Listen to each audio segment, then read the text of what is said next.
கலைஞர் இருக்கார் மேடையில், பேராசிரியர் அன்பழகன் இருக்கார், திராவிட முன்னேற்ற கழகத்துடைய அன்றைய முக்கிய தலைவர்கள் மற்றவர்கள்லாம் இருக்காங்க. மேடைக்கு பேச வந்த ஜெயகாந்தன் ஒரு ஷாக்கிங் எலிமெண்ட்டில் ஆரம்பிக்கணும் அப்படின்ட்டு, ஜெயகாந்தன் எப்போவுமே வந்தோன்னா ஜிப்பா அப்படி 2 தடவை இங்கிட்டு அப்படின்னு எல்லாரும் கவனத்தை ஈர்ப்பார்.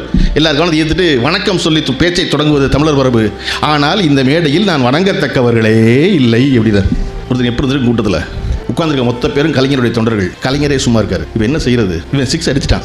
வணக்கம் சொல்லி தொடங்குவதல் தமிழர் பண்பாடு, ஆனால் இந்த மேடையில் நான் வணங்கத்தக்கவர்களே இல்லை அப்படின்னு பேச தொடர்ந்து பேசுறாரு. கலைஞர் ஒரு தடவை வழக்கம் போல எப்பவுமே என்ன சொன்னா, கலைஞர் வந்து பேசுகிற ஒரு ஆளை கவனிக்கிறாருன்னா கீழே குனிஞ்சு ஏதாவது எழுதிக்கிட்டு இருப்பார், படிச்சுட்டு இருப்பாரு.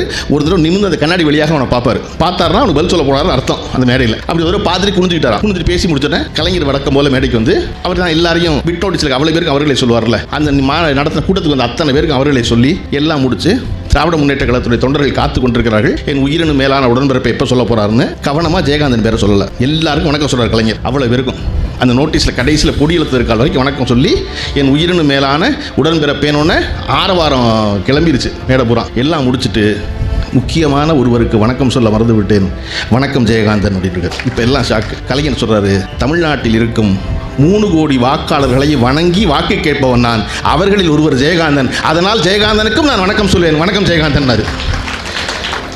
என்ன கணக்குனா, அந்த 3 கோடி பேர் நீ ஒரு ஆள் போப்பா அப்படி. அதுக்கப்புறம் எங்கேயாவது ஜெயகாந்தன் அதுக்கப்புறம் தன் வாழ்நாளில் இறுதி வரை எவருக்கும் வணக்கம் சொல்லாமல் கூட்ட தொடங்கினதே கிடையாது.